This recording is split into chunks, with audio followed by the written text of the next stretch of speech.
Арыстан Алай куткаруучу мына ушинтип кенедейден ачып кете берет сиздерди. Мен мына ушу акчылаанды бир кызга, бизде илимдеги кызга айттым эле. Сен базарда жүрөсүң, ушу барып кол өнөрчүлүгү бар да, базарчылар менен иштешет, кыялда иштешет, калпак тигиппи кандайдыр ушундай. Анан ушу карай келчи ушул акчылаган десем, Арыстан Алайдын тапшырмасын аткарыш керек да. Деги эле адам азыр. Аткарбаса болбойт. Мейли саясатчың, мейли журналистиң, ким болсо да аткарат.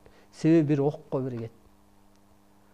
Анан караса акчылаан жок, 2-3 күн өтөт. Анан ооруп калат.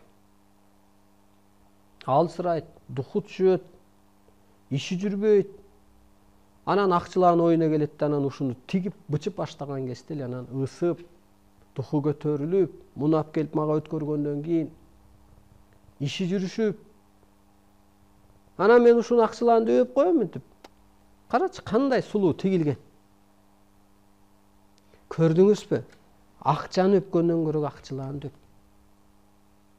Маани бер. Ташбакага маани бер. Кордобо, жайына кой. Атпа. Кармаба.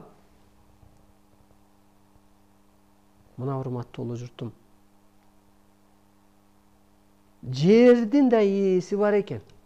Ал ошол канаттуулар, сууда жүргөндөр, сойлоп жүргөндөр, жаныбарлар, мына ушул жер эненин ээси ушулар экен. Биздин 2 тапаныбыз гана тиет. Ошондуктан жер энеге биз ушуларга маани берсек, анан экологиябызга кароо кылсак, экономикабыз болбогон иш болот. Мына быйылкы эле жылда кышта айталы. Ушул кышта канча чыгым кетет эле. Жеке башка деле көмүрдү көп жагат эле. Баягы күнү биздин балдар көмүр ташыйт. Энес айда үйлөрүбүзгө чыгабыз, чоң-чоң үйлөргө. Анан дагы барып келбейсиңби? Рейске деп балдарды айтсам, азыр ээн болуп калды, барганда 1-2 күн күтпөй эле жүктөп келип атабыз. Эмнеге десем, көмүр өтпөй атат дейт. Көмүрдө пул турат да. Бизде 4-5 миң турса, түштүктө 7-8 миң турат. Жеке башыңа да эконом болуп атат. Көрдүңүзбү? Экологияны кароого алдык. Акчылаанды кароого алып, аалам күчтөрүн түшүнүп, адамзатты мына гармонияга түшүрүп атам да, булар менен. Кыргызды. Булар гармонияда болгондо сизди да колдойт. Экологияны эле кароого ала берсеңиз, үй бүлөдөгү экономикаңыз өзүнөн өзү көтөрүлөт. Мына жеке үй бүлөдө кыштын жакшы болгону, свети аз жагылды, көмүрү аз кетти, кийген батинке тону,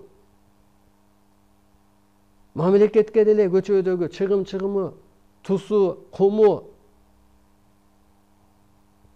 кыргыз эми жер каскан үчүн жаралган эмес да, мусор чыгарган үчүн. Ошо байкуш мусорчуларга, кар чыгаргычтарга да жеңил болду. Экология экономикабызды сактап берди.